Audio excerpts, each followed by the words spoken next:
So let's go over book first, and then we go over midterm.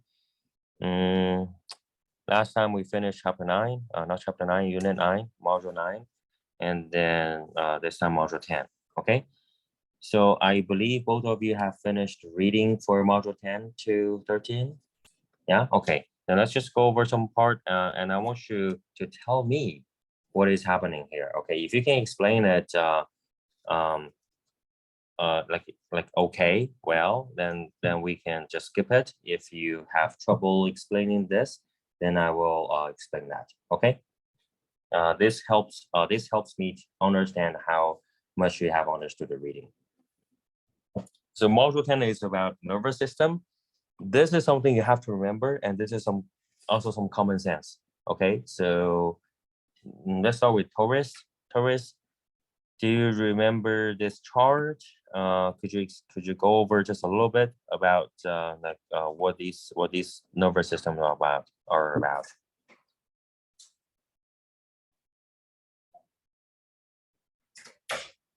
Taurus.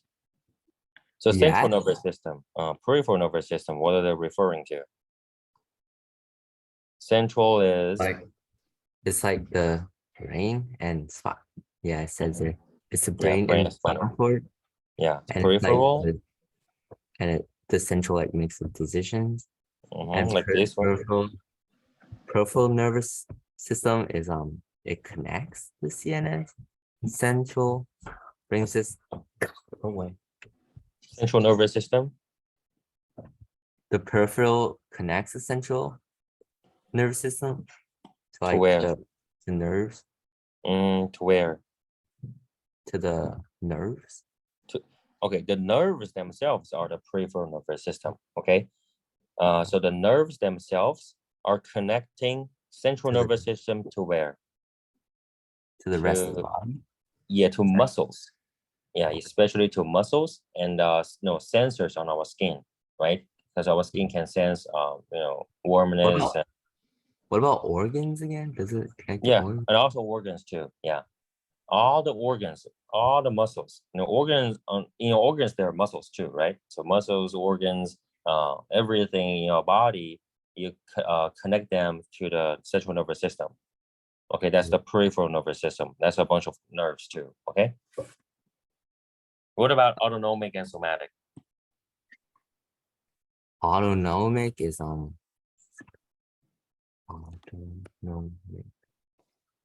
Can I see somatic first? You see what? It's like controls skeletal. It controls muscles. Somatic. It controls muscles. Yeah. Okay. So, what about somatic? Do you want like the exact definition of it? That's just what it controls. Like, what is it? How do you explain, somatic nervous system to someone who hasn't heard the name? Which has a hardening sensory. Yeah. Okay. So so Clement, I'm not sure if you're familiar with this. What's that? No, never mind. Okay. Yeah, I'm not sure, Clement, you're familiar with these. Okay. But I'll explain this, and Clement, I'll ask you to explain the next concept. Okay. So somatic, because Taurus seems to have some problem with this. You have to remember what they're controlling. Okay. So somatic, soma means body. Remember, soma means body. We learned this from cell body. The cell body is called soma. Soma is a Latin for body. Okay. So somatic literally means bodily. So it means it refers to the nervous system that controls the body. So on our body, we have either our sensory input, right, our sensors, and also our motor output, right? So for motor output, it controls our bones and muscles. So, okay, so if you're walking, if you're doing any actions, right, those are somatic nervous system. So and also if you receive any sensory input. Okay, so Taurus, does that make sense? That's somatic. Okay, so in other words, somatic means it's also voluntary, because although sensory input is just what you receive, but motor output is your voluntary movement. Okay, it controls voluntary movement, movement that you want to make by your will. Does that make sense? On the other hand, autonomic nervous system controls something that you don't have conscious control over. Okay, that it's not something you want them to do, it's something they will automatically do it. Okay, for example, your heartbeat, so organs and stuff, organs and glands. Okay, so your heartbeat, your breath, your stomach, or they're moving around, right? And your glands, they're secreting hormones. All of these are not controlled by your voluntary or conscious will. Okay, you don't have to control them; they're automatically running to maintain basic body needs. Okay. Make sense? Okay, so not muscle. Autonomic is not for muscle. Somatic is for muscle. Okay, and autonomic is further divided into sympathetic and parasympathetic, and these are the most important. Okay, these are very commonly tested. Okay, so you have to be familiar with sympathetic and parasympathetic. Okay, so these are some specific body physiological responses when we engage our sympathetic or parasympathetic nervous systems.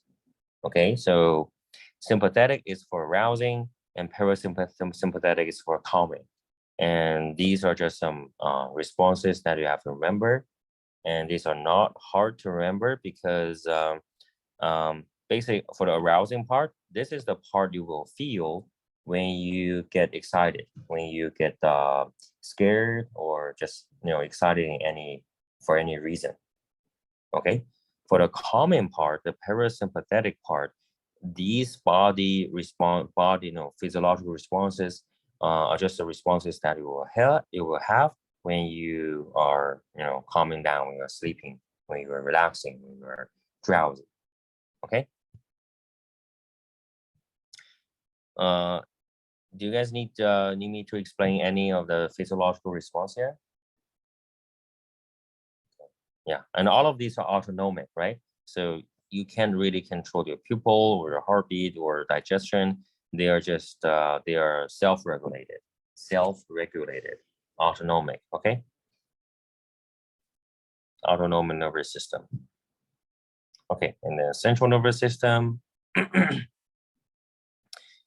This is a very easy spine. So spinal cord.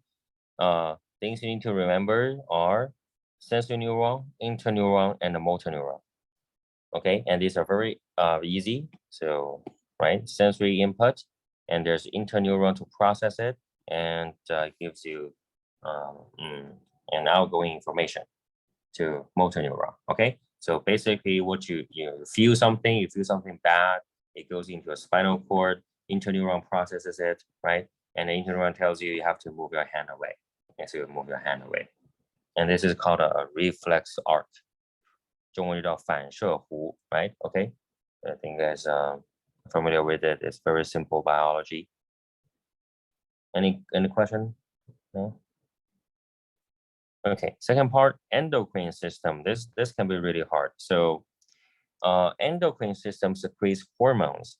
A formal definition of hormone is not necessary, but it helps you to understand. It helps you understand the following text if you can remember what a hormone is. Okay, a hormone is also a message in our body to regulate organs and stuff.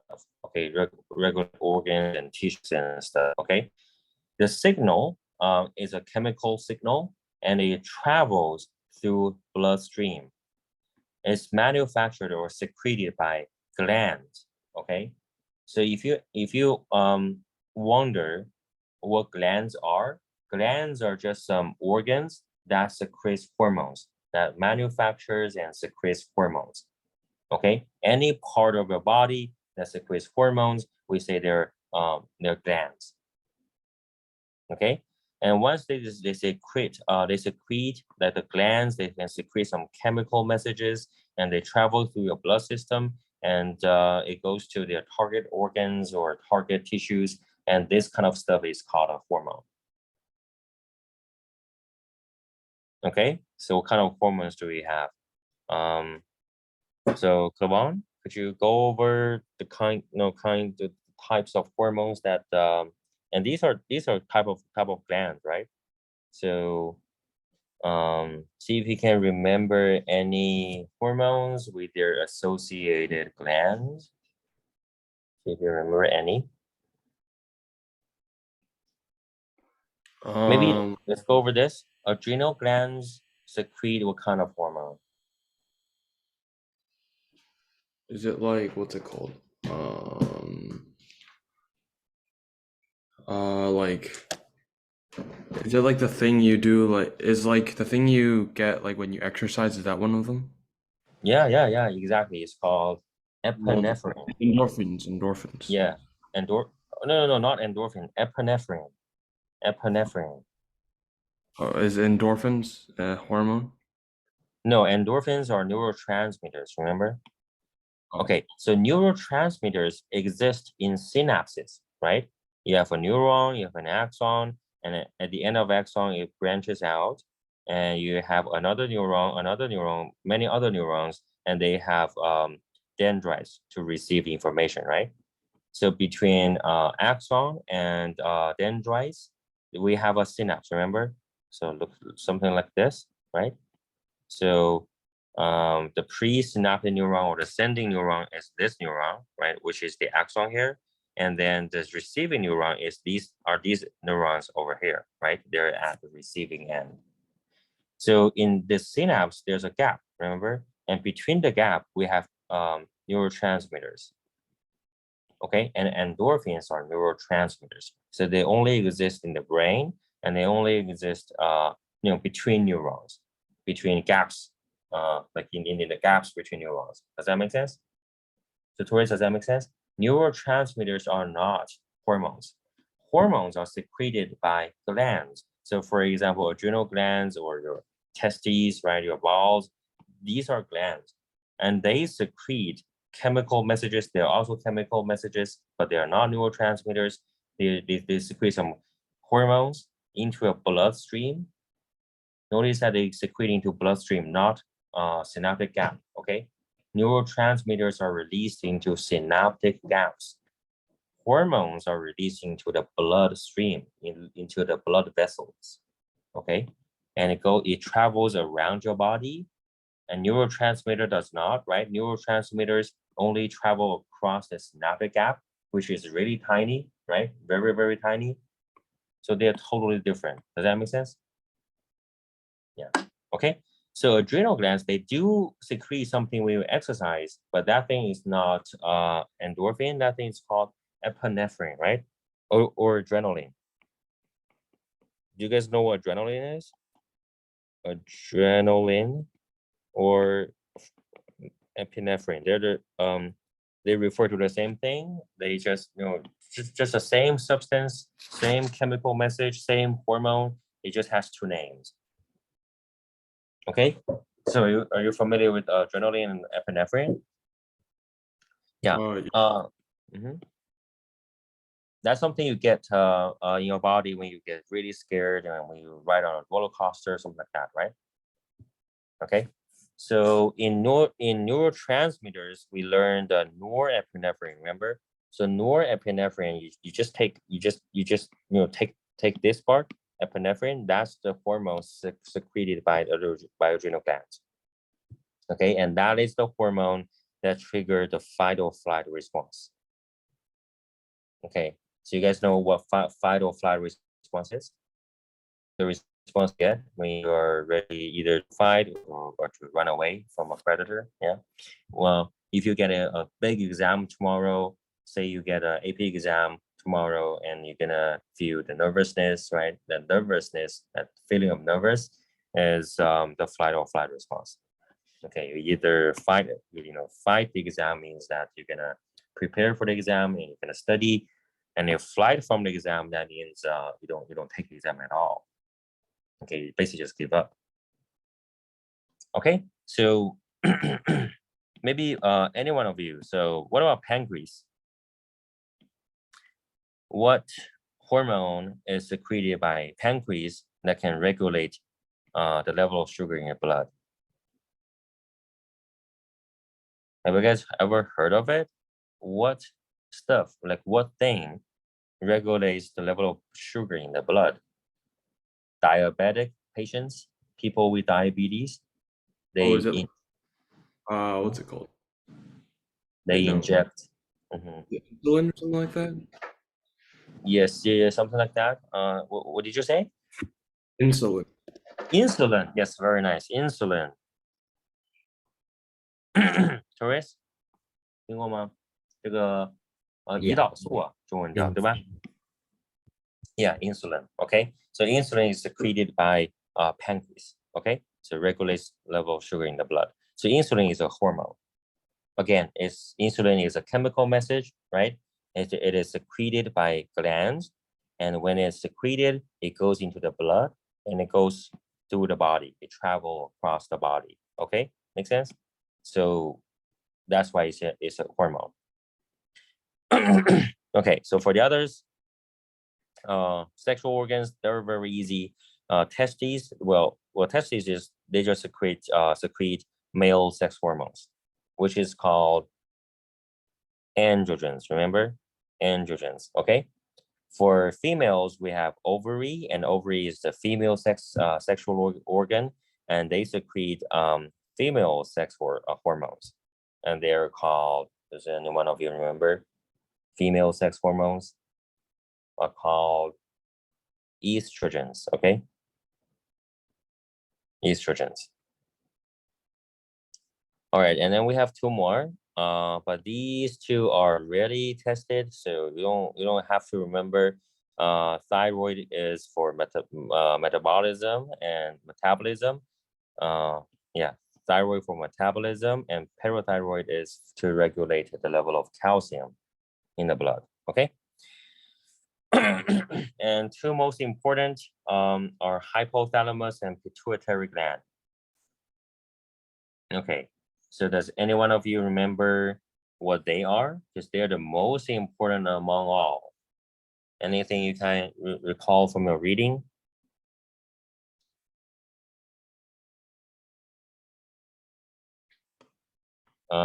Therese? Anything? It's like die something for pituitary? Pituitary? Is what? I don't Pituitary. remember completely, but it's like die something? Sai? What? Huh. Okay, so what about pituitary gland? What does it do? Pituitary gland. Okay, it is the so-called master gland because it controls all the other glands. Okay, so all these glands, there were 6 glands illustrated in a diagram. We actually have more glands, but all of these are controlled by the master gland, the pituitary gland. Okay, so that's why this is very important. You have to make a note of it. Okay, it's a master gland. So it secretes many different hormones, and some of which affect other glands, meaning that they control other glands. Okay, so whether or not you secrete like insulin or estrogen or androgen and stuff, they are controlled by the pituitary gland and also adrenaline and stuff. Okay, and also one specific hormone mentioned in the text. Not sure if you guys made a note of it. It's called growth hormone. GH, growth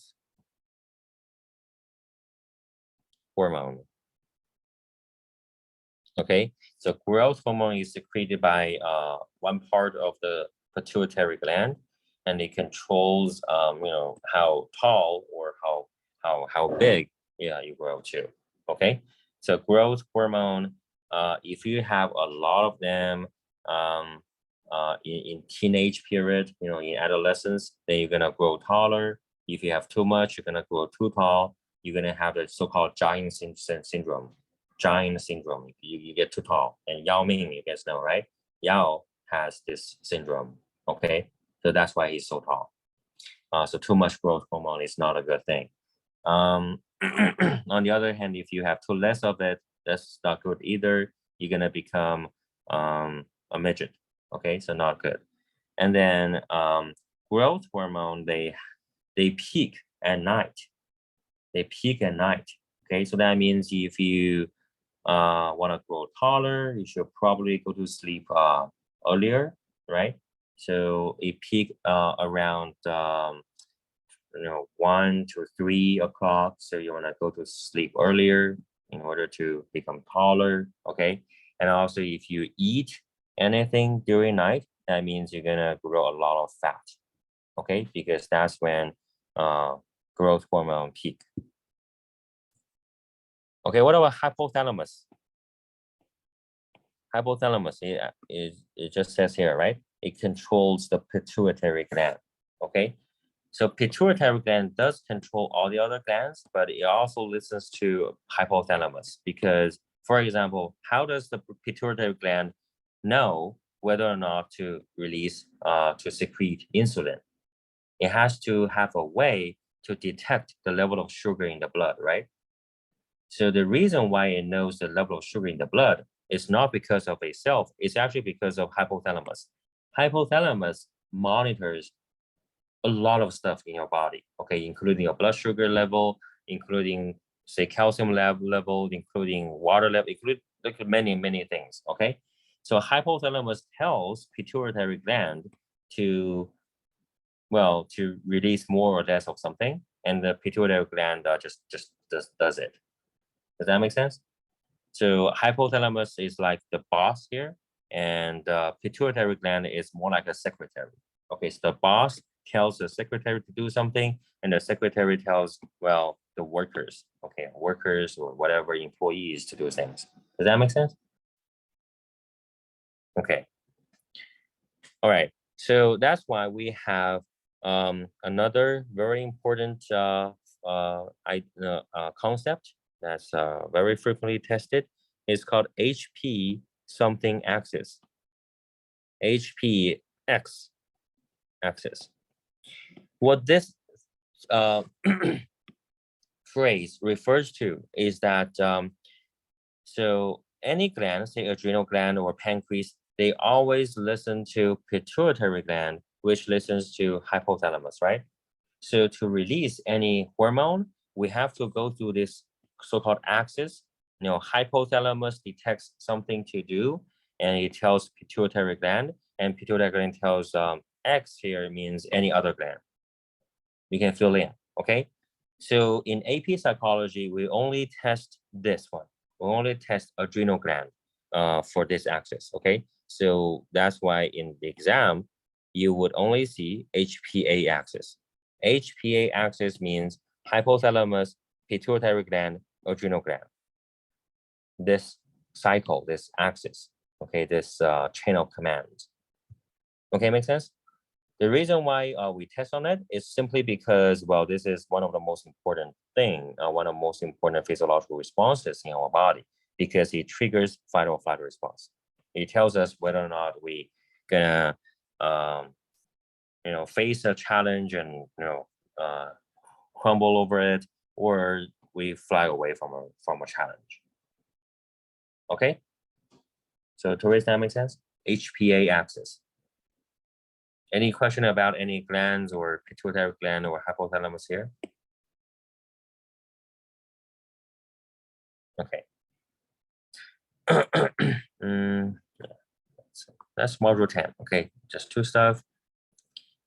Nervous system and hormones. Okay, nervous system and hormones and glands. Module 11 is about brain structures. So let's go over the structure, go over their functions. Okay. There were some ways to study the brain. First one, I'll just go over this. This word is called lesion. Okay, lesion. It simply means destroy. Okay.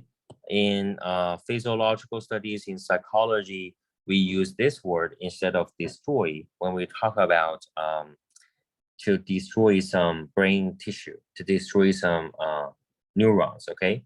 If you want to destroy neurons, we say we lesion neurons. It's just a specific, academic term. Okay.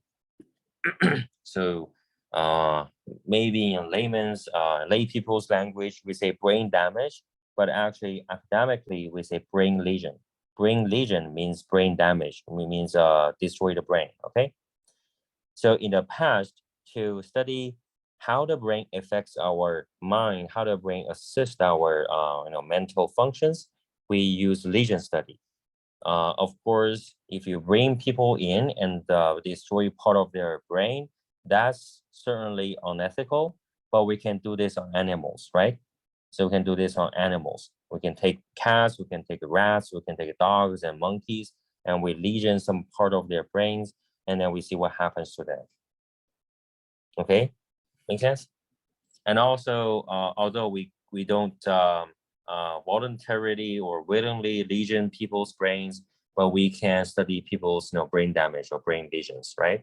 We can study those accidental brain lesions and to understand how the brain affects them. Okay, there was some very cool stuff here, optogenetics, but they won't be tested, so let's skip it. And then let's look at some non-intrusive way to study the brain. Okay, because lesioning is very intrusive, right? You have to go into someone's brain and destroy some part of it. It's very intrusive, right? So that means we cannot do that on human beings. But thanks to technology, we have some non-intrusive means to study the brain, okay? So what are these means? What are these brain scans? Let's go over one by one, okay? First one, Clavon, do you remember what this is? Do you know how to read this word and what it means? EEG. Mm-hmm. And this is electroencephalogram. Okay. So electroencephalogram, how does it work? I remember it has like glucose, something to do with glucose, right? Glucose. No, glucose means sugar, not glucose, but just gel, just some conductive gel, like ionic gel. Yeah, no glucose. Glucose is another one. Glucose is PET, PET, positron emission tomography. So there's like waves. There were like waves, and what do they detect? What are those waves? Why do we have those waves? Those waves are the product of what? Electrodes. Yeah, we do place electrodes on people's scalp. And why can we detect electric waves from those electrodes? Oh, is that like brain activity? Exactly, brain activity, because those are neurons underneath the cell, underneath the skull, right? And those neurons, they communicate using electricity, using action potentials, right? From -70 to +40 thing. Yeah. Okay. So that's EEG. So we're gonna go over a bunch of brain scans and stuff. For each brain scan, you have to understand their working mechanism and also understand basically understand how they work and what they're for. Okay. So EEG is the reason why it works is simply because you put some electrodes against people's scalp, and the electrodes can pick up the electric activities underneath the skull, right? Because you have a bunch of neurons, they are sending electric signals. Okay, that's how EEG works.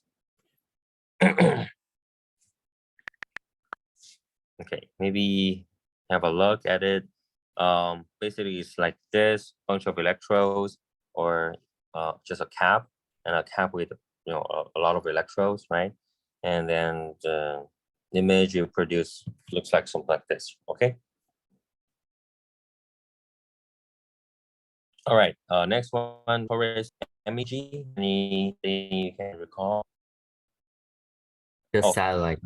It says there like measured magnetic fields.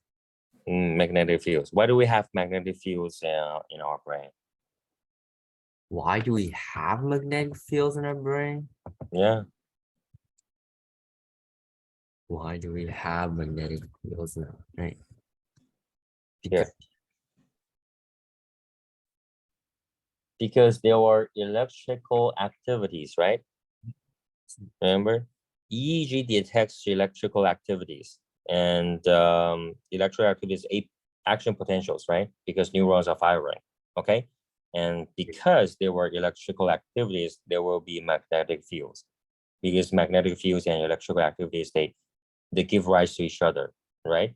In physics, maybe you haven't learned it. So electrical activity is like causes magnetic fields. Yeah.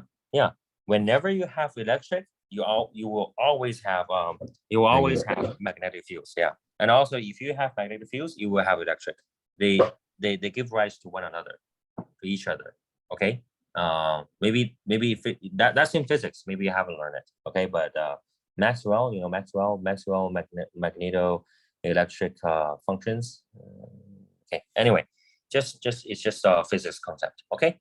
Good. So basically, because we have electrical activities, so we will naturally have magnetic fields. So an MEG picks up the magnetic fields, and they knows your brain functioning. Okay, and also for these words, it will be the best for you to remember the full name using root word. Okay, so using root word like this, electro means electric. That's very simple, right? Encephala is the Greek root for the word brain. Okay, encephala just means brain. So another word for the word brain is actually just called encephalon. Encephalon. Encephalon is a word. It just means brain, and is just an academic term for the word brain.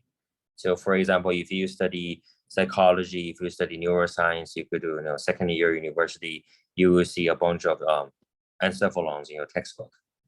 Okay, diencephalon, mesencephalon, whatever, telencephalon, this all a bunch of cephalons. Okay, so encephalon means the brain, and gram just simply means graph or a drawing. Okay, so electroencephalogram, it literally means electric brain and a graph. Okay, you can switch the word root word encephala to get other words. For example, electrocardiogram. Have you guys ever heard of it? Electrocardiogram or ECG. That's the kind of gram you connect some electrodes to your heart, to your lung area, to a chest area, and when you do surgeries or you have very significant illnesses, and they put this on your heart to monitor your heart patterns, right? And then when you die, your heart stop bumping, and you're gonna hear the sound D and indicating you're dead, right? Ever heard of it? ECG, like this. Right, so person lying down, he's about to get a surgery. You put the stuff on his heart, and this is a graph you will generate. Okay, ECG, electrocardiography. Okay, or electrocardiogram. See, so electrocardiogram, cardio means the heart. Okay, so electrocardiogram. Just understanding some root word here. And also for MEG, magnetoencephalography, you see magneto, it means magnetic. Okay, magnetic. And encephala, again, it means encephalon, it means the brain. And graphy just means a way to graph them. Okay, magnetoencephalography. Okay, good. Next one, CT scan. So CT scan, how does it work? Come on. Just mention, you actually only need to remember, and you only need to mention to me the keyword. Okay, so the keyword EEG, just electric activities. MEG, magnetic fields. What is a keyword for CT? Oh, is it X-ray? Very nice, X-ray, yes. So when you're doing multiple choice questions, you see X-ray, you know it's CT scan, okay? So for PET scan, the keyword is glucose. So Clavon already said it, so I'm just gonna call this glucose, okay? The exact working mechanism for it can be a little bit hard to understand, but if you just remember glucose, and then whenever you see glucose, it's just PET scan, okay? Yeah, to explain this is takes a lot of time. Let's try, okay? So basically, glucose is sugar, and when your brain is active, it consumes more sugar than usual, right? Usually, you know, just even if you're not doing anything, you're just daydreaming, your brain is consuming glucose. But if you're doing any specific task, certain brain areas becomes more active, and they're gonna consume more glucose, right? So as scientists or as psychologists, we want to know when you are doing some sort of tasks, what kind of, which part of your brain lights up, like which part of your brain becomes more active. So we can know this by using a PET scan, which is basically to inject some radioactive glucose into your body first. Okay, they are radioactive by by manufacturing some isotopes, and it's just some isotopes, whatever. Okay, we're just manufacturing some temporarily radioactive glucose, and they are radioactive, but they are safe to the body. Okay, very safe, not the kind of radioactivity that will harm you. Okay, we make this kind of glucose, we inject into your body, and when you're doing some task, your brain will consume those glucose, right? And then we get a PET scan, the scan that can pick up the radioactivity from your brain.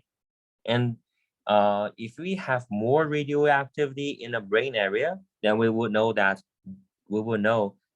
that brain area consumes more glucose, because the reason why it has more radioactivity is because, well, it consumes more glucose. So more glucose are there, emitting more radioactivity waves. Radioactive waves. Does that make sense? Right? So the part of the brain that consumes more glucose is gonna emit more radioactive waves, right? So you put a scan around it, you pick up the signals, you will know which part of your brain consumes more energy, consumes more glucose, thereby knowing that area is more active than other brain areas. Okay, make sense? That's how PET scan works. But the keyword is radioactive glucose, not just glucose, but radioactive glucose. Okay, MRI scan. Keyword, tourist, anything? This brain scans. This is a brain scan, yeah, MRI. So what is a keyword for its working mechanism? How does it work? Just give me a Magnetic fields again. Yeah, very nice. Magnetic field, and different from MEG as this word, align, okay? Well, this on how MRI works is, well, it's also pretty hard. You don't have to understand, but maybe I can I just briefly explain it, because just if you try to understand it using the text, is kind of hard. Okay, so basically what happens is that you have a bunch of atoms in your brain, right? And all the atoms, they have a revolving direction. Okay, they revolve around themselves, and they have a direction. Say this one revolves around this way, and that's the axis by which around which they revolve. Okay, maybe another atom is like this. This is a revolving axis, and they're revolving maybe this way, right? Maybe another atom is like this. The axis is like this, and they're revolving this way. Okay, and this is another axis, and they're revolving, say, this way. Okay, so you have a lot of atoms in your brain, and they all have different, revolving axis. They're revolving in different ways, so their orientations are different. Okay, now if you exert a very strong magnetic field on top of our brain. How strong is it? Usually it will be 3 to 7 Tesla. Okay, or 3 to 7 T. Tesla, you can just write down T. Tesla is the unit of the strength of a magnetic field. Okay, the Earth's magnetic field is only 0.001 Tesla. So if you exert a magnetic field strong enough, something like 5 Tesla, that's already 50,000 times stronger than the Earth's magnetic field. Okay, if you exert this field on your brain, you don't feel anything, but all these atoms in your brain will be aligned in a certain way. Say that the magnetic field is just in a vertical direction, then all these items will become straightened up. Okay, all these items, they have their respective orientations, but all of them will be aligned in a single direction. Okay, and after this, you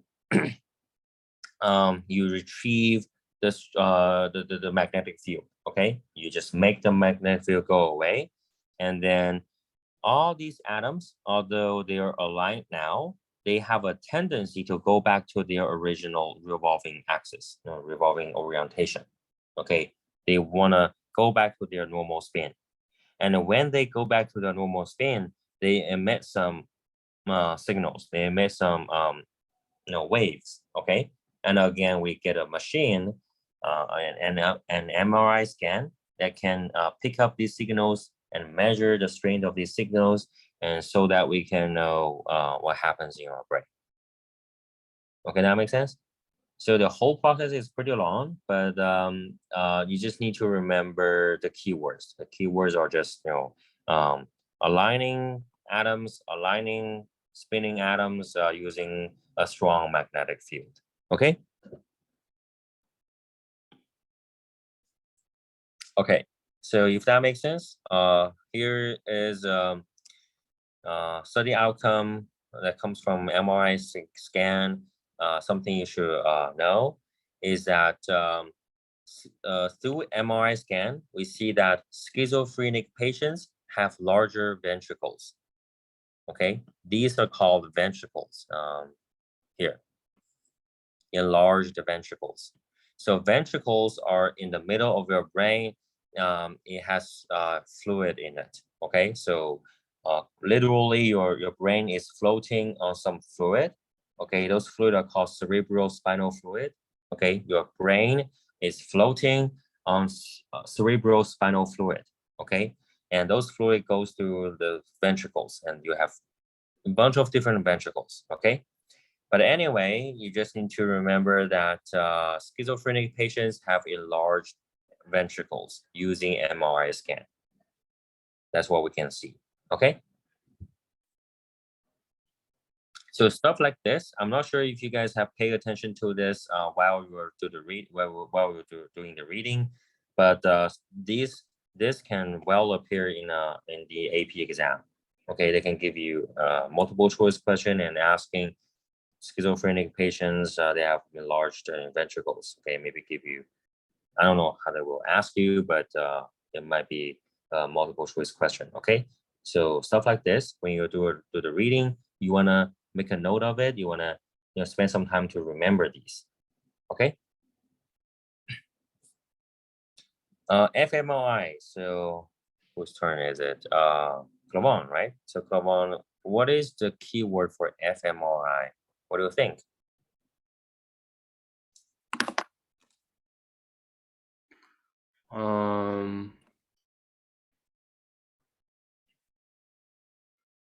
MRI. fMRI, this one. MRI was magnetic field, right? So like the keyword is MRI, right? No, Like the it's working mechanism. How does it work? The keyword for the working mechanism.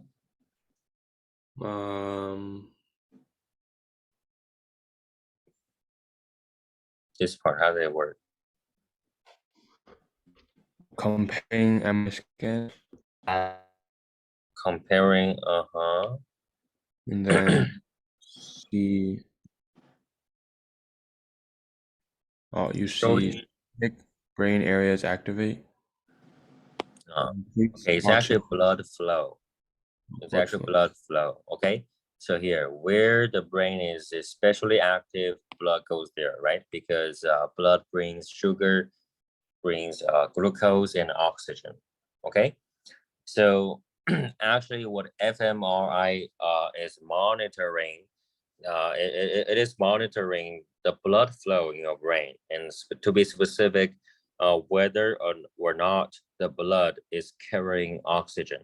Okay, so oxygen laden blood flow or deoxygenated blood flow. Okay, so if there's any question about fMRI, the working mechanism of it, it will definitely say oxygenated blood flow and deoxygenated blood flow. Oxygenated, it means oxygen laden, right? Filled with oxygen blood flow. And after your brain consumes the oxygen from it, meaning that that brain area is working, the blood flow becomes deoxygenated, right? Because, D means down, D means decrease, right?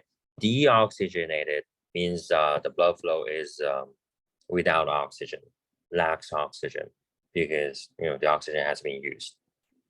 Does that make sense? Okay, so fMRI just monitors the oxygen level in your blood flow so that it can know which part of our brain is especially active. So, okay, so keyword, oxygen and blood. If you see this, that's going to be the choice, okay? All right, and a result from fMRI scan is this, default network. It has been tested in many years AP exam, okay? So a default network is basically just your brain activity when you are daydreaming. So for default network, just remember keywords are mind wandering and daydreaming. If you are daydreaming, if you are just sitting there thinking about something to eat or whatever, you are just your mind is just wandering randomly, then your brain will exhibit a very specific brain pattern, and that is called default network. Okay. If you're asking what default network is, it's just a network of brain regions that will, become active, that will light up when you are daydreaming and mind wandering. So specifically involves more than 40 different brain regions. So that's very hard. Okay, that's for higher level psychology students. So in AP, we just need to know the name, default network, and and you choose it when you see daydreaming or mind wandering. Does that make sense? Okay, so yeah, again, it has been tested many times before, and it's very easy. Okay, so just remember keywords, you match it. That's it. Okay, so we just talk about how does every brain scan work. Okay, and then we also talk a little bit about their outcomes. There were some results, and the last thing we need to cover is what they are for. Okay, so there were two main functions of brain scans. One is to look at the structure of the brain, and the other one is to look at the function of the brain, either structure or the function. Okay, all of these scans, they can only look at either the structure of the brain or the function of the brain, not both. Okay, either structure or function. Okay, so for each brain scan technique, we have to identify what they are for, structure or function. Okay, so EEG, what do you guys think? Structure or function? EEG is to pick up electric signals, right? It only generates graph, remember, like just a bunch of curly graph like this. Do you think? Function? Function, very nice, right? Obviously, EEG doesn't review any structure of the brain. Can you tell a brain damage from an EEG? You can't, right? So very nice. So EEG is only for function, okay? So we call it a functional scan. So it's a functional scan. EEG is a functional scan. Okay, and EEG. What about MEG? Anyone? Structure, like from the example says, it shows Example. strong magnetic fields, so you can know who has PTSD. Oh, okay. Yeah, it's actually also a functional scan because you only get to know the magnetic fields it generate, and you remember magnetic fields were generated from the electrical activities. So basically, MEG only tells you which part of our brains has some sort of activities. So again, MEG gives you a similar graph like this. So it doesn't give you the structure. Okay. Yeah. What about CT? Function or structures? Functional or structural? Structure. You just give a guess. Any Structure. structure? Taurus. Yeah, it is structural. Good. So CT X-ray, right? We all know that X-ray is for structure. And for CT scan images, there's one image in the book, but you know, these kind of things you can always Google, right? So for CT, it looks like this. Obviously, it's for structure, right? If you have a brain damage, you can obviously see it here. Okay, very nice. PET, structural, functional.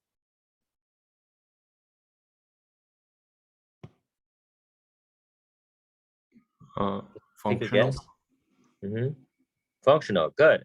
Remember, it tracks radioactivity of the glucose, right? And the glucose means the part of the brain that's more active is going to use more glucose. It's going to light up more, right?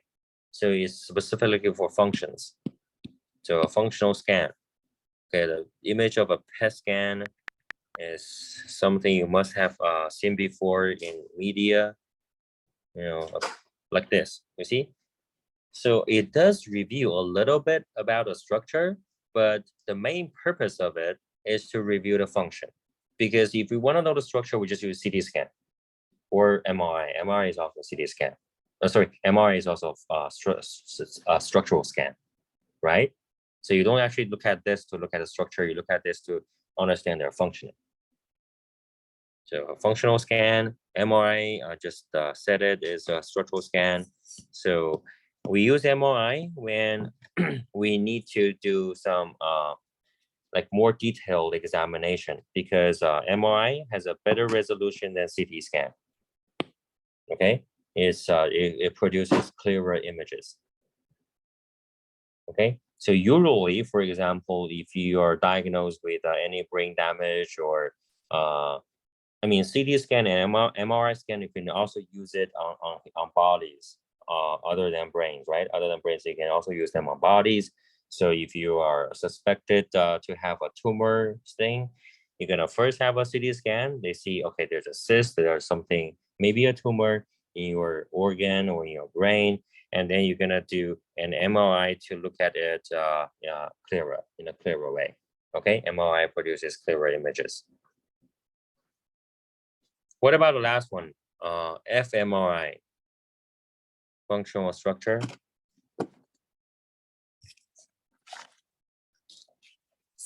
Function. Good. It's in the name here, right? Functional.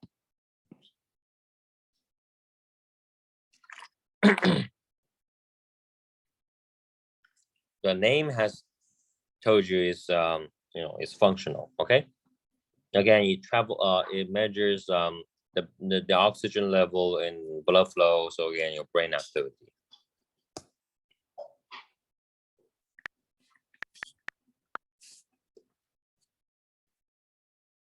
Okay, fMRI, it looks like something like this.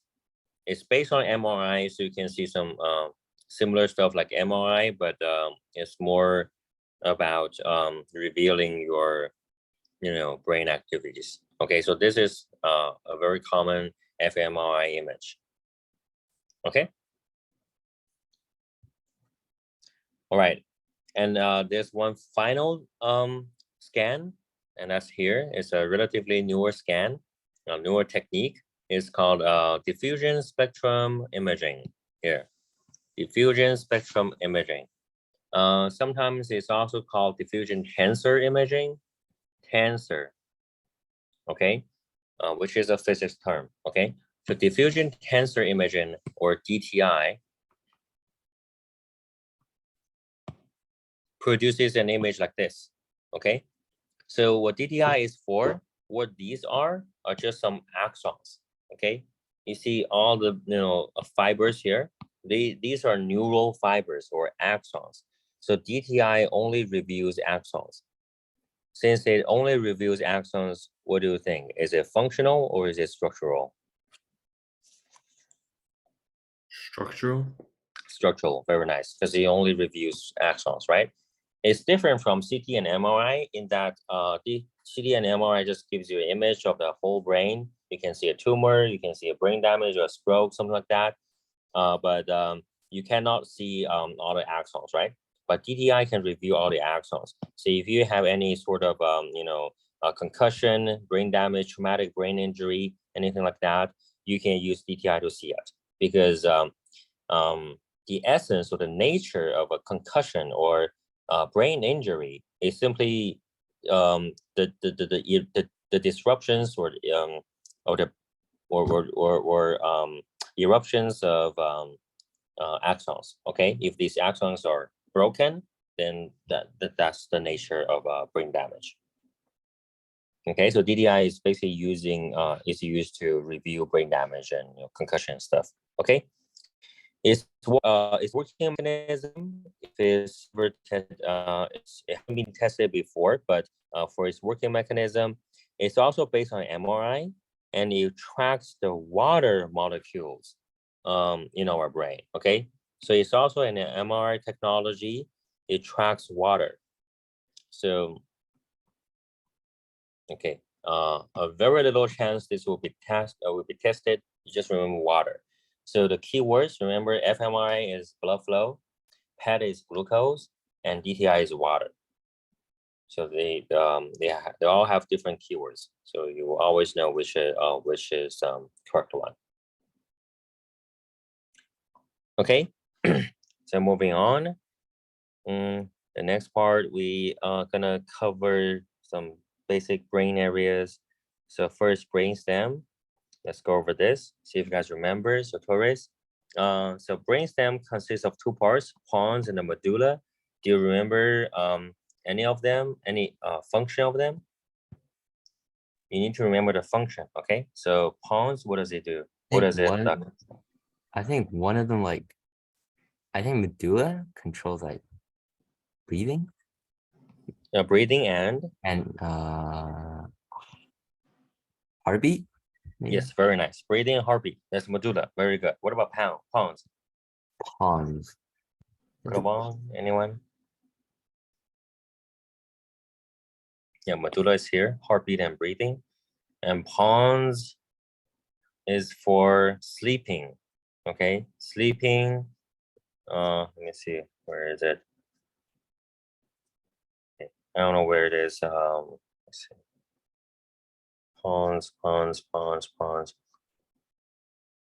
Here, yes. Pons, you see? Coordinate the movements and control sleep. Okay, so yeah, sleep and movements, and this is heartbeat and breathing. So we see that these are very fundamental. Okay, so if you have any damage on your brainstem, you're very likely to become, well, brain dead, so dead, or the best outcome you could have, maybe vegetative state. Okay, so not good. What about reticular formation? Does anyone remember what it does? Reticular formation.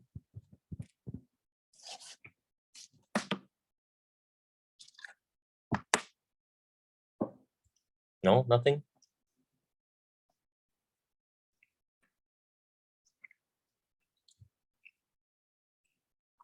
Okay. See, I'm pretty sure when you do the reading, you understand what it means, because there's nothing hard here, but you just have to spend some time to remember them. Okay. So reticular formation, it means Where is it? Okay, it's down below. Yeah, it's here. Reticular, this word means net-like. Okay, in Latin, it's Latin root word. Okay, so net means in Latin is called reticule. Okay, reticule is the Latin word for net. So reticular means net-like because it looks like a net. Okay, so it's just a bunch of axonal fibers, again axons, that goes from spinal cord straight up to the thalamus. Okay, so if you look at this image, you see this is a spinal cord, right? The reticular formation, it extends from the spinal cord right into the thalamus. Okay, and if you remember what thalamus does, you should understand what reticular formation does. It's basically just transmitting information from spine, right? From the spine, basically from the entire body, the sensory input, transmit all those information into the thalamus. So it gets the whole brain ready for incoming information. Okay, so that means if reticular formation is damaged, even if everything else is intact, your brain is not able to receive information from your body, because reticular formation gets your brain ready for the information. If your brain is not ready for it, then information coming up to the thalamus, the brain still cannot process or receive it. Okay, so that means you're gonna become a vegetative state. Okay, so that's reticular formation. Okay, what about thalamus? What does thalamus do?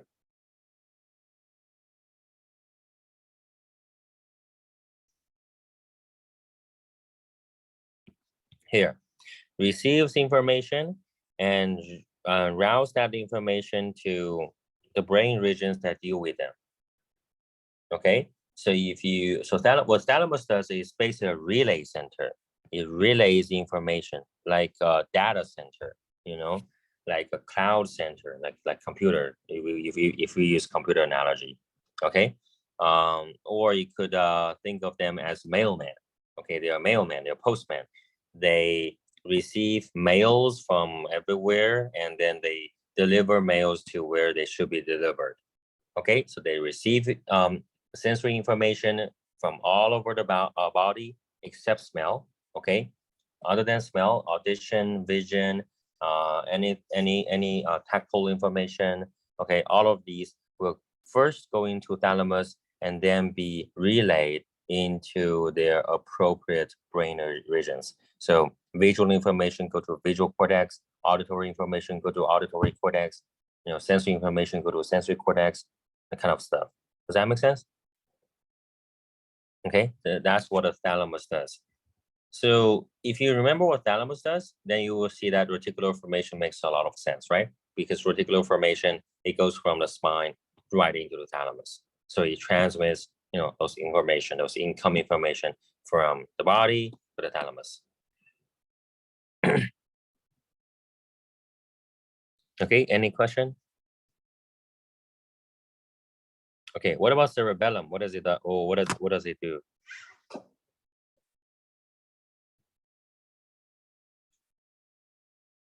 Memory?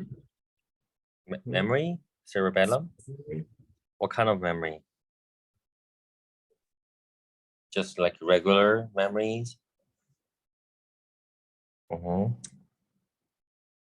It's right here. What does it say? Non-verbal learning and skill memory, right? Motor memory. Have you ever heard that? Just in daily context, we would sometimes use cerebellum to refer to one's say balance abilities or motor abilities, motor capabilities, right? Okay, so cerebellum is mostly for balancing out the body and also to control movements, okay? Coordinate voluntary movements here.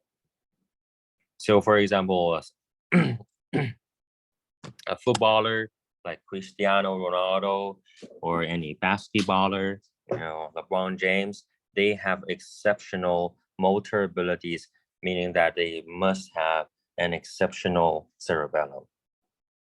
Okay, so even very easy movements, seemingly easy, it must be coordinated by the cerebellum. It must be assisted by the cerebellum. So, and a movement as easy as grabbing a bottle and drink water from it, this simple movement requires assistance from cerebellum. Your cerebellum, it adjusts your movement so that you can do what you want exactly as you wish. It adjusts your movement seven times a second. Okay, it corrects your movement and guides your movement 7 times per second on average, to allow you to do regular do movements as you wish. Okay, so cerebellum is for balance and movement, and this is where it is. The location won't be tested. It's just something you know. That's good. Okay, so spinal cord, and here's the thalamus and the pons, medulla and stuff, right? And here are the cerebellum. Okay. 爸爸，你帮我关一下那个空调，好冷啊！谢谢。Okay. Next, limbic system. So limbic system, we have 4 brain structures: amygdala, hypothalamus, hippocampus, and pituitary gland. Okay, so all of these are collectively called the limbic system. Okay, so first, why are they called limbic system? You know, limbus is a Latin word. It means border. Okay, so limbic system, you can also, so it just means the border system, the system that's on the border. On the border of what? On the border of the cortex, the higher order cortex, like right beneath them. Okay, you see that the entire brain is not only consisted of cortex. Okay, this part is a cortex. This wriggly, with the ups, with bumps and downs and stuff. That part is called the cortex, right? This is the part where neurons are at, and they are controlling our higher functions. But right beneath the cortex, we have this part, and this part is collectively called the limbic system, because they are right at the border of the cortex. Okay, so that's why they're called limbic system. Okay, we just need to understand again, to remember what function does each of these structure do. Okay, so first, amygdala. What does amygdala do? This keyword is fine. Anyone? Emotions. Very good. Very good. Yes. Amygdala is for emotions. It's a so-called emotion center. Okay. And then among all emotions, what emotions does it is it account for? Is it controlling? Aggression, fear. Very nice. Here. Okay. So amygdala, emotion center, and among all, aggression and fear are on the top. Okay. So the reason why it only controls aggression and fear is simply because the fact that among all emotions, only aggression and fear are directly related to survival. Okay, survival, evolutionary point of view. Okay, always think about evolution. So, for example, emotions as happiness, it doesn't really promote survival or to prevent survival or decrease your chances of survival in any way, right? Whether you're happy or not doesn't really affect your chances of survival. What affects your survival is aggression and fear, because you have to be aggressive at the suitable times. Like you have to be aggressive to a rabbit if you're a wolf, right? And then you have to be aggressive if you're, say, an elk, right? You have to be aggressive toward your peers in order to get enough resources, right? And to mate and stuff, okay? So you have to be aggressive at certain times, and also you have to be fearful at certain times, right? So if you encounter a predator, if you encounter something that might kill you, like height or deep water, you have to be fearful at correct times to avoid death, okay, to avoid demise, right? So aggression and fear, they are mostly directly related to survival. So that's why it's controlled by, a very basic structure, amygdala. Many animals have amygdala too. Okay, they're relatively speaking, evolutionarily old. Okay, they're evolutionarily ancient. Okay, so there's a special case, a woman called SM, and their names are not revealed to protect their privacy. So this woman, we call her the woman without fear, because she was born due to a genetic error. She was born without an amygdala. Okay, so because she didn't have amygdala, she was not afraid of anything, and that really made her life miserable.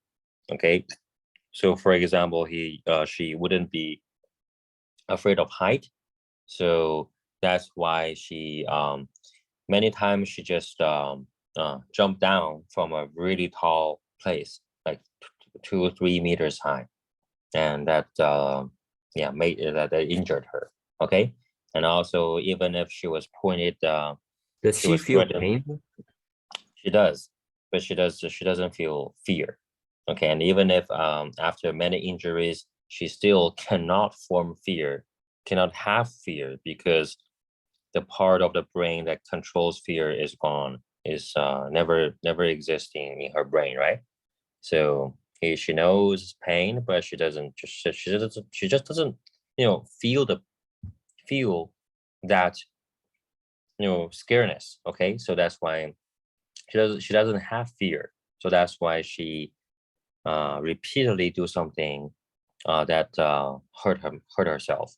Okay, and actually she died when she was 20 something years old. She only lived 20 something years, and because of severe injury and bacterial infection, that come after the injury. Okay, like she injured herself too many times, and she died because of that. Okay, so the woman with no fear, with no amygdala. If you stimulate the amygdala of any animal, a cat or a monkey, they will immediately become very, very aggressive. Okay, so it provokes, so amygdala controls aggression and fear. And again, aggression and fear, that's for fight or flight response, right? Aggression is to fight, and fear is to flight. So the same as HPA axis. Okay, so hypothalamus, pituitary gland, and adrenal gland, right? HPA axis, fight or flight response. And it's actually, the whole axis is triggered by amygdala. Okay, the next structure is hypothalamus.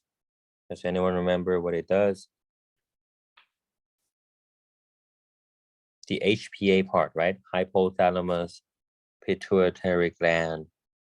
So it's involved in your endocrine system. Anything else?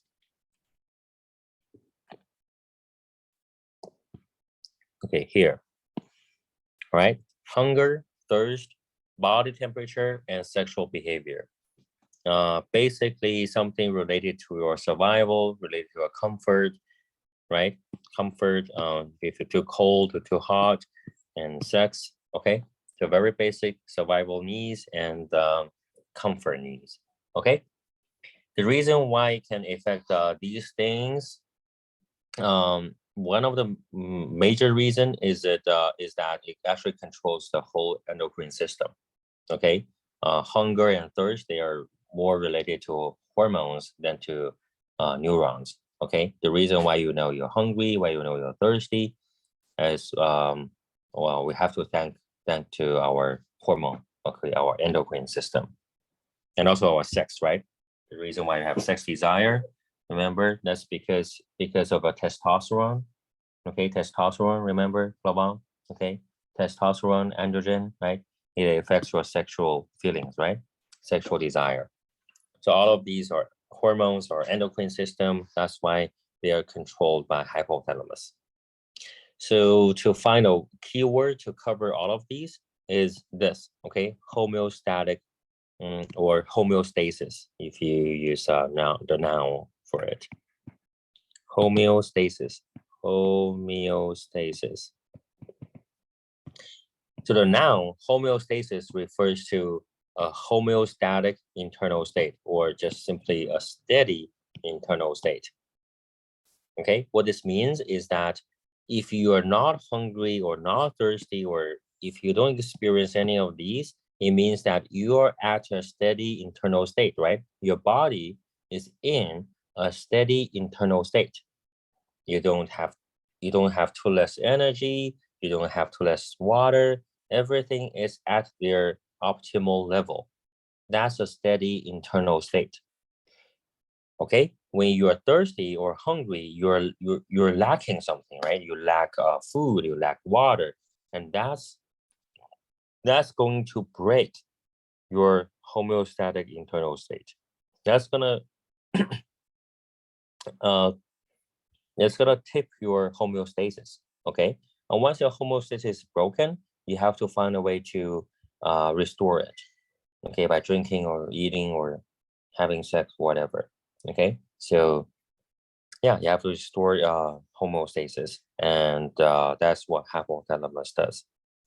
Okay, hypothalamus it monitors your state, and once it finds any problem, you try to restore it by directing your behavior. Okay, it's right here.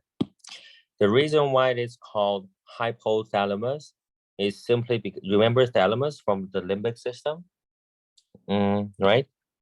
So you know the limbic system from the reticular formation, right? The reticular formation goes from spine to the thalamus, the relay center, right?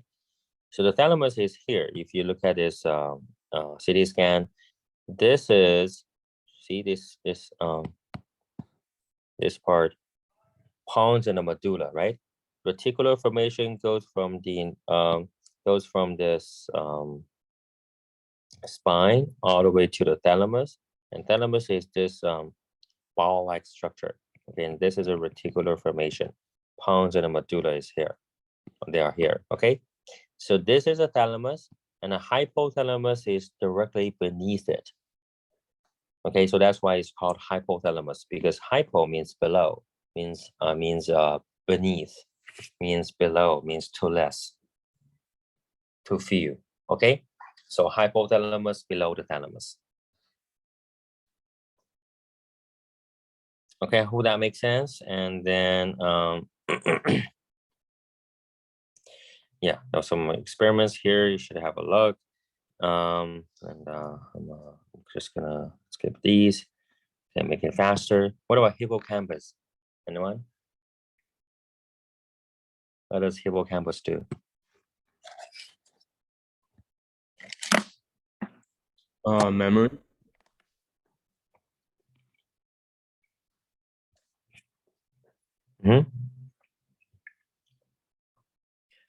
The keyword is memory, but it's not where you store your memories, is where you form new memories. Okay, so hippocampus only help you form new memories, but not to store old memories. As a matter of fact, there's no place in your brain that's dedicated to store memories. Memory for storage is distributed all over your brain. Okay, meaning that any part of your brain suffers from any brain damage, it wouldn't affect your memory of old time. Your old memory wouldn't be affected. Okay, but new memories will be affected if your hippocampus is damaged. So if you lose your hippocampus due to any reason, then you will lose the ability to form new memories. That means your memory will always stay at a day you lose your hippocampus. Okay, no new memories will be formed. All right, so finally we have this chart summarizing all the functions of all these brain structures, and then yeah, these are some things you have to remember. These are very basic brain structures because it's AP psychology, so everything might be tested. You have to remember them, okay? And at least 2 of them or 3 of them, they're like 100% will be tested, okay? There's only one thing we haven't covered, corpus callosum, okay? It will be covered in the next few modules, but here, let's talk about it. So corpus callosum is also Latin words. It means bridge, okay? So it's literally a bridge between the 2 hemispheres. Okay, we have 2 hemispheres, left and right. And for the 2 hemispheres to communicate to each other, you have to get some axons between them, right? Get some neurons between them, and that would be corpus callosum. So on the diagram, the corpus callosum is this part, this thing, okay? This thing goes from right hemisphere to the other hemisphere, right?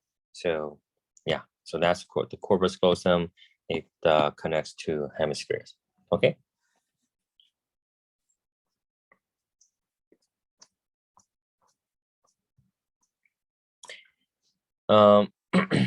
Okay, so we have 10 more minutes. Okay, I'm just gonna use the rest of the time to talk about module 12. I really wanna speed up. Okay, so for your midterm, yeah, maybe we'll do it another time. Okay, so cerebral cortex. So cortex just means bark. Okay, like bark. So cerebral cortex refers to the top part, the surface part of your brain. So your brain, remember, you have all these wiggly part. So this part is the cortex. You see, it's so your brain is quite thick, but only the top part is called the cortex. Okay, and the reason why cortex, the plural form of cortex is called is cortices. So the reason why all these cortices are very important is simply because neurons are in the cortices, okay? When we talk about cortices, we're talking about those neurons. Okay, neurons are literally at the surface of these cortices. The inside of the cortex is their axons, okay? So the alignment of all the neurons are like, all these neurons are on the top, okay? And their axons go inside to go to other neurons or whatever, okay? So that's why cortices are very important. It directly determines the number of neurons you have in your brain, okay? So we have a huge brain, and we can divide the all of our like our brain, our cerebral cortex, into 4 lobes, okay? 4 lobes, and again, something you just have to remember. At the front of your brain is called a frontal lobe, and on the top of a brain, this is the parietal lobe, and the side of the brain is called temporal lobe, and on the back of the brain is called the occipital lobe. Okay, so maybe you can form a fist. Use a fist to remember this: the frontal lobe, the top parietal lobe, the back is the occipital lobe, and on the side, that's the temporal lobe. Okay. I believe frontal lobe is very easy to remember. Temporal lobe, you can remember this by thinking about the word temple. Okay, temple is this part, right? Yeah, so this part on the side. So that's why temporal is just the adjective of temple. Okay, so temporal lobe means the part of the brain on the side. Okay, so if you remember temple and you can remember this. For parietal and occipital, just try to remember it. Okay, they don't have any other special meanings. Okay, so yeah, so next we're gonna talk about two specific cortices. One is called the motor cortex and the other one is somatosensory cortex. Okay, what does motor cortex do? Anyone? Should be very simple. Control the body's left side. Yeah, no. Not any side, because on both hemispheres we have motor cortex, right? So for motor cortex, you just the function is to control motor functioning, right? To control motor movements. Okay, so the motor cortex, the right hemisphere controls the left hemisphere controls the right. I think that's something you guys should be very familiar with, right? Right hemisphere controls the left part of the body, and the left hemisphere controls the right part of the body. Okay, this design is called a contralateral design, or just opposite sides, right? Opposite sides design. Okay, so yeah, motor cortex control motor functioning, and then somatosensory cortex. This word you see the root word somato, soma again. Remember, soma means body, right? Okay, somatic nervous system.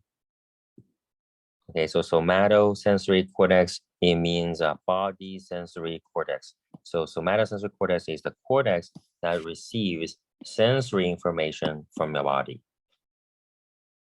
Okay, and then let's look at their mapping. So we can map the motor cortex and the somatosensory cortex by electrically stimulating a person's brain. Okay, so we actually have similar. We actually have some experiments that actually open up people's brain, and we use the electrodes to poke around and then stimulate different cortices and see what that can affect this human being. Okay, so we found that if we stimulate the person's motor cortex, then his or her associated body part will move. Okay, so for example, if you stimulate the right hemisphere, maybe this part, then the left toe will move around. Okay, just randomly move. If you stimulate the fingers will move. You stimulate tongues will move. The tongue will move. Okay, make sense? Yeah, that's the motor cortex. And then also for somatosensory cortex, we also map it out by using the same method.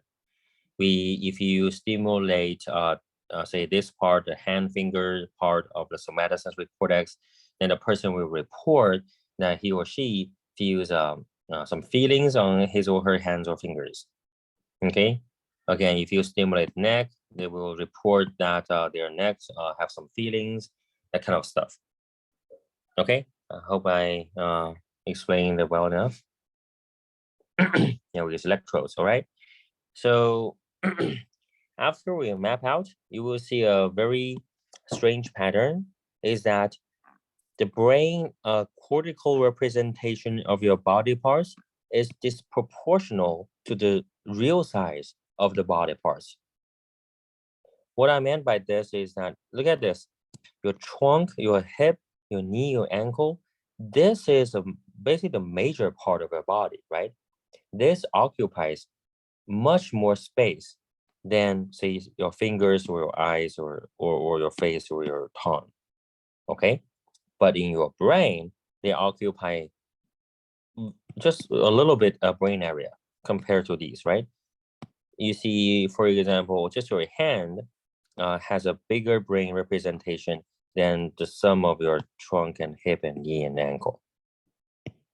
Okay, does that make sense? So the brain representation of your body is disproportional to the real size of those body parts. And why is that? Anyone? Why do we have such a strange representation? Why do hands and face have a much more bigger cortex than the other part of the brain, that part of the body? It's because they are more sensitive, right? Okay, so for motor cortex, this is motor cortex, so we say that these parts require more sophisticated movements. Okay, your hands, your faces, and you see lips and jaw and tongue. These are very like you use it like much more often than you use a trunk and hip and knee. Okay, you use those to speak. You use your fingers, use your hands much more than you use any other thing. Okay, so so because you have to control them more often, you have to control them more, and they require more cortices to control. Okay, and similar to somatosensory cortex. So the reason why you have these disproportional brain representation of these parts is simply because these parts are more sensitive, right? Your lips, your fingers, they are much more sensitive than your hip and trunk. Okay, does that make sense? Okay, the part that requires more sophisticated control, or the parts that are more sensitive, they require more brain cells, more neurons to to devote to their functioning. I think that should make sense, right? And also, if you are, say, a musician or a sportman, okay, if you're a musician, say you play piano, then in your brain, the motor cortex that controls your fingers and your hands will be much larger than a normal person. Okay, so if you play piano for a long time, then the part of your brain that controls your fingers will be larger than the part of the brain, the same part of brain in other people, in other non-musicians. Okay, so your brain can change according to experience, and it's basically the more you need, and they will grow more. Okay, make sense?